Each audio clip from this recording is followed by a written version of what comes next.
Fourth overall ng Young Bird, third overall ng Old Bird. Bo. Grandmaster, tapos siya yung first overall ng Old Bird. 10 a.m. itong Respigen, dalawang patak. Abo.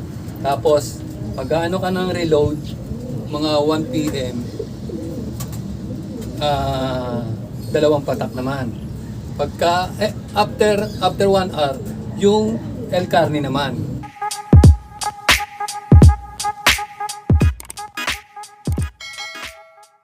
Yon, magandang araw sa inyo mga kaibon. Nagbabalik ang One Arturo Vlogs. And for today's video, nandito naman tayo ngayon sa Santa Rosa, Laguna at may nabisita ulit tayong magaling na pigeon panzer. Yan, kung gusto nyo makilala at makita, tara samahan nyo ako. Let's go!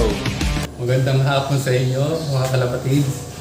Ako si George Brillantes, ang pigeon panzer ng Santa Rosa, Laguna. Yon, sir, pwedeng maipasyal mo kami sa loop mo? Pwede. Yon, tara samahan nyo kami. Let's go! Ito yung mga achievements ko sa mga sinalihan kong club. Ito mga kaibon, medyo madami na din Bali, isang club ka sir bala mga naglalaro? Dati ito, PSU, ngayon PSU, BPBC, RPF, APRX, yan. Yeah, medyo madami na. Anong taon ka pala sir nag-start sa pagkakalapati? 2015. Medyo matagal na po. Hmm. Paano ka naman sir nahilig sa pagkakalapati? Kasi nagkakalapati dati yung pamangkin ko. Tinigilan na yung, tinigil niya yung pagkakalapati. Kaya ako ang mawak ng kalapati. Nahilig na din kayo sir Dati naman ako nagkakalapati nung bata pa ako. Ito mga kaibon, punta na natin yung loop ni Sir George. Tara, let's go. Welcome kayo dito sa flyer stop ko. Ito. Yan mga kaibon, napakasimple lang Bali ikaw sir, ayan, tinuturuan niyo yung mga inakay. Mga naka-viewing pa yan. Pero pwede nang pakawalan yan. Gaano katagal ikaw sir mag-viewing ng mga inakay mo? 2 buwan. Kailangan sa akin kailangan malinaw na ang mata bago ako magpakawala ng mga inak. Kung pumitik man nawala siya ng 2 araw, 3 araw, yak babalik naman. Ito mga kaibon, silipin natin yung loop ni Sir George. Ito mga kaibon Sama na sir yung hen tsaka kak. Ito po yung pang north mo ngayon sir. North at south. North at south. Ito na si south, meron ibang south na naandyan yung mga black. Medyo madaming ibon si sir Bali may ilan to sir, yung mga panglaro mo? Mga 40 yan. Dami. Solid pala kung maglaro si Sir George Ito, fourth overall ng PSU. Ito mga kaibon fourth overall Sir, pwedeng paikuha nyo nga po. Tawag ko dyan si Saga. Si Saga. Mga kaibon hindi masyado mailap yung mga ibon ni Sir George. Mukhang lagi si Sir George sa loop niya na nakatambay. Ito fourth overall ng PSU 2020 yung pandemic.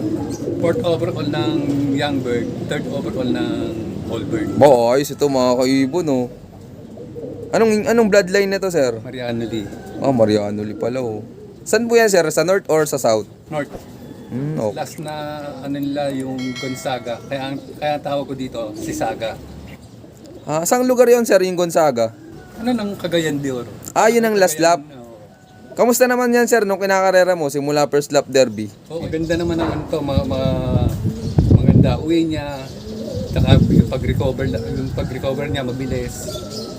Magandang magkondisyon. Ano yan sir? Complete clock po? Yung last lap lang nagkaanohan ng walang nag-clock ng maayos noon. Kaya naging fourth overall siya. Butas po pala ng last lap. Pare-pareho naman lahat. Walang nag-clock noon ng last lap. Zero clocking. Zero clocking.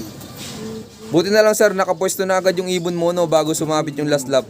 Hindi, pang 27 to. Tapos yung isa ko, pang third. Yung first lap, second lap. Ang nangyari, hindi umuwi yung si Tuge, yung ko ngayon na yung pinag-champion ko ng last year ng North. Ito ang umuwi. Umuwi ng Tuigaraw. Kaya nag-clock siya, kaya naging fourth overall siya. Kasi pang 27 siya, naging 4. Kasi nag-clock nung Tugigaraw. Oo. Tapos yung si Tugito, hindi siya nag-clock. Pero Nasa 12 pang 12 overall naman siya. Oh, okay. Edi yan sir, ginawa mo ng breeder. Hmm. Kamusta naman sir yung mga naging anak? Ngayon pa lang na naobserbahan. Ngayon pa lang masusubukan ni Sir George. Yan, abangan natin yung mga magiging anak nun. Ito naman si Tuge. Hindi siya umuwi ng Tugigaraw ng lap. Pero umuwi siya nung lap na ng Gonzaga. Tapos, ito yung first lap, second lap, pang third na siya. Ay kaso nga, hindi nga siya umuwi ng Tugigaraw. Umuwi siya next week pa. Kaya tawag sa kanya Tuge. Line nito ay Tencel Itik. Tencel Itik pala bloodline nito. Edi ginawa mo nating breeder yan, sir. Pero inilalaro ko pa rin siya ngayon. Ayos. Ngayong North, sir, o sa South? North. Sa North. Kacha-champion lang ng APRX sa North. Ayos, Last year lang. Grandmaster. Tapos siya yung first overall ng Allbird. Ito mga kaibon, unang laro niya sa North, nag-12 overall champion. Pangalawa, nung last year sa, anong club nga sir? APRX. Sa APRX, nag-first overall champion naman. Ang galing. Tapos Sa Allbird. Sa Allbird. Tapos ngayon, ilalaro ulit ni Sir George. Saan club naman, sir? Ilalaro ko to sa WPFC. Ayan, ito. Abangan natin to. Tingnan natin kung makakapwesto ulit ngayong pangatlong laro niya ng North. Ang galing Yung mga magulang nan, sir, nandito pa. Yung nanay na lang nandito. Pero pag nakita mo yung nanay nito, baliling. May baliling. Baliling talaga, Antimano. Pero kung mag-alaga ng inakay siya, dalawa. Boys, Bali, anong taon ka, sir? Una nakatikim ng panalo sa karera? Ay, hindi ko na masyadong tanda. Sa BPBC, puro puro pooling at saka pan race lang ang sinasalihan ko noon. Boys, Pagdadating ng tawid dagat, hindi nakakauwi yung mga inaalagaan ko. Dati yun, sir. Pero ngayon, nakapagpapatawid naman ng malalaya, mga katulad ng tawid dagat. Yun, naman. Tapos nakakapesto. Tapos, Sir George, balita ko, ikaw po'y nanalo ng katatapos lang na karera sa CSW Arpecia. Si Lady Aning. Sir, pwedeng makita po yung latest yung winner. Habang kinukuha ni Sir ito, yung mga stock bird ni Sir. Mga pang breeder. Mga kak. Ano to, Sir? Mga kak to? Dami, Igisig. Bali, pahinga na ata si Sir George sa breeding. Ito si Lady Aning, yung katatapos lang ng derby ng Unity Race ng CSW RPC. Second overall open race. Ito mga kaibon, Anong bloodline pala nito, sir? Praning. Wala siyang tulad, pero yung consistent ng uwi, andun siya. Hindi nga siya hindi. Yung mga ibong ko, yung mga nag-champion, hindi pumupesto ng yung mga lap winner. Wala. Basta uuwi sila ng mga sa top 20, ganyan. Uuwi lang sila, pupesto lang sila ng mga top 20, top 50. Okay. Ayaw ko sa kanila yung nasa top 10 agad. Bakit, sir? Ayaw ko ng ganun. Biglang nawawala yung mga ganun. Kalimitan sa akin ganun. Yung pag biglang bumili, sir? Oo. Kalimitan sa akin mga 2-3 laps nakapwesto agad ako sa number 5. Dating ng 4, 5, 6 na lap, nawawala na. Kaya gusto niyo, sir, nasa ilalim muna.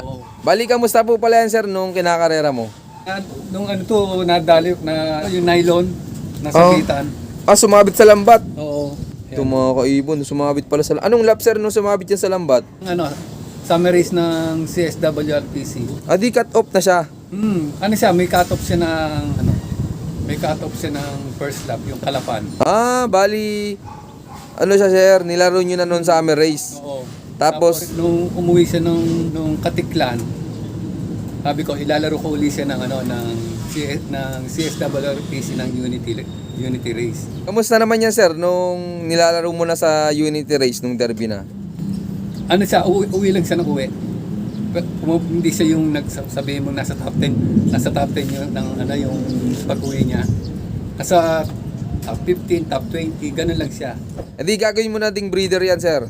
Ilalaro ko sana ng ano, yung sa Ulpay, kaso natagalan ng ano, naglugon. Ano, South ko na lang ilalaro to. Ilalaro pala ulit ni Sir George. Ayan, ito abangan natin to. Ilalaro pala ulit ni Sir George. Ayan o, ayan yung mga tatak sa pakpak ko. Bali, ano po palang mga nahangkot ng ibon na yan, sir? Nitong katatapos lang na karera. Second overall sa open race, sa unity race. Number 1 siya sa knockout. Panlima siya sa 2 laps. Tapos partaker siya ng superset. Yun, ayos. Saka partaker siya ng knockout. Yun, congrats kay Sir George. Ayan, ito yung kanyang ibon na si Lady Aning. Yan, abangan pa natin si Sir George sa mga susunod na karera. So mga kaibon, may papakita si Sir George na ibon niyang mananalo sa pooling. Bali, anong bloodline nan, sir? Hindi ko maano yung bloodline kasi dumadapo lang siya dito, lagi siya naandito. Dalawa sila magkapatid. Kumbaga, ligaw lang na ibon yan. Ang ginawa ko, nung pinapapasok lang, ayaw pumasok. Nung nakapasok, nawili na sila. Kaya ang ginawa ko, itinitraining ko. Okay naman, nakakauwi naman sila. Hanggang sa inilabang ko siya ng pooling at saka fan race. Nananalo, sir.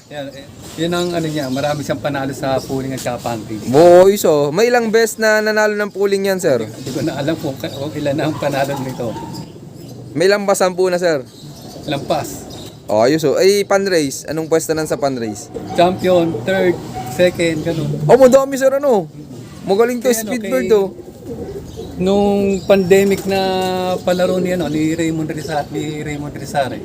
Ayos, ito mga kaibon, matulin pala to. Hanggang ngayon, sir, nilalaro mo yan? Inilalaban ko ng pooling.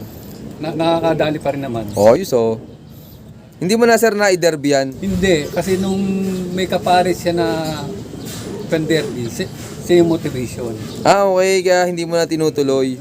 Kaya pagdating ng derby, kailangan talaga may motivation yung mga pan-derby. Anong laps ka, sir, nagbibigay ng asawa? Nung bago mag-derby, meron ka ng pang-motivation sa mga naka-pan-derby. Yun.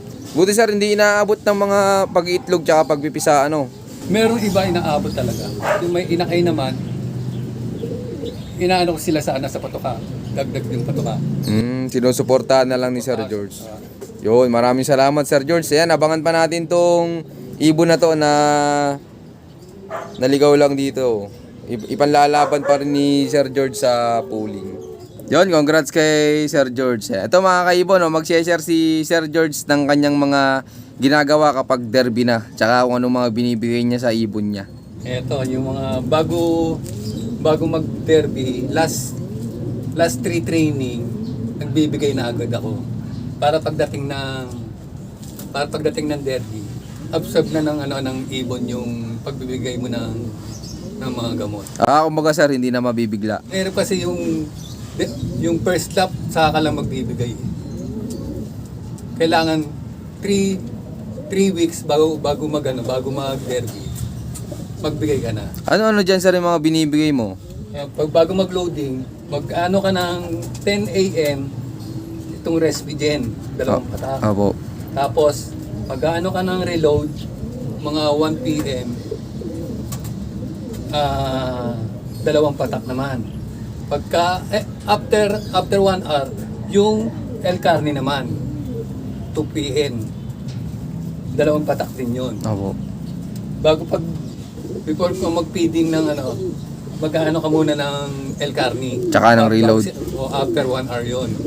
Tapos, before basketing, ito na, yung power wings na. Okay. Bali, yung 4 na yan, sir, nabibigay mo pala yan tuwing Bernes. Lahat to. Tapos, sa pag ng minsan ng ginagawa ko, pinagsasabay ko tong power wings at saka red cell before basketing. Ilan patak, sir, nung red cell? Tigalawa lang. Okay. Tapos itong Supra pills. Pagka siguro mga 30 minutes Before loading. magbibigay ka na yan. Pwede mo na ipasok sa loob ng crates. Ito Ito din, kahit itong Super Science, sa hapon din ako nagbibigay niya. Yun. Ang bait ni Sir. Tinan nyo mga kaibon, sinare sa atin ni Sir George yung mga ginagawa niya sa ibon kapag derby na. Yun, maraming salamat po Sir George. Yan, Sir George, tingin mo ano yung pinakang importante sa pagkakalapati para manalo? Mag-focus ka lang sa mga kalapati mo. Kasi pag binigyan mo ng focus yan, bibigyan ka rin ng balik ng mga kalapati mo. At saka kailangan talaga ng kahit konting swerte, yan, pwede. Kailangan natin yan. Hindi yung umaano tayo din sa bloodline. Kasi yung mga bloodline, nawawala din yan eh. Kailangan talaga kahit konting swerte. Pasukan tayo. Yan, maraming salamat po Sir George. Ikaw naman Sir George, anong may bibigay mong payo sa mga viewers natin dyan na hindi pa nakakatikim ng panalo? Yung mga newbie, motivation lang ng pagkaalaga. Kailangan umuwi lang muna yung mga kalapati mo, sumasabay sa mga bigatin. Basta umuwi, huwag ka munang umano ng yung pumuesto. Pag pumuesto, ano na yun, bonus na yun. Motivation ka lang, huwag kayong magana yung sasabihin mo na hindi ka kayanin. Kailangan laging may laging challenge. Ganyan ako dati. Laging may challenge ng mas gusto ko yung mas angat sa akin. Kailangan unti-unti lang na mag-aangat. Yun, maraming salamat po Sir George. Yan Sir George, tingin mo gaano kasaya sa pagkakalapati? Tanggal ang stress natin dito eh. No, stress reliever. Continuous lang. Tsaka habang nagkakalapati ako, aral pa rin. Kailangan tingnan mo yung kalapati mo kung okay ba sila. Pag naano mong hindi okay, gamutin mo na sila antimano. Sama-sama na sila. Ako muli, si George Brillantes, pang-share ng Santa Rosa, Laguna. I love this game. Yon, maraming salamat sa patuloy yung suporta mga kaibon. At siyempre, maraming salamat din po kay Sir George sa pag-unlock na makapag-lot visit sa kanya. Yan Sir George, baka pala may mga gusto kang i-shoutout dyan. I-shoutout ko ang mga tropa at saka yung mga kumpare ko.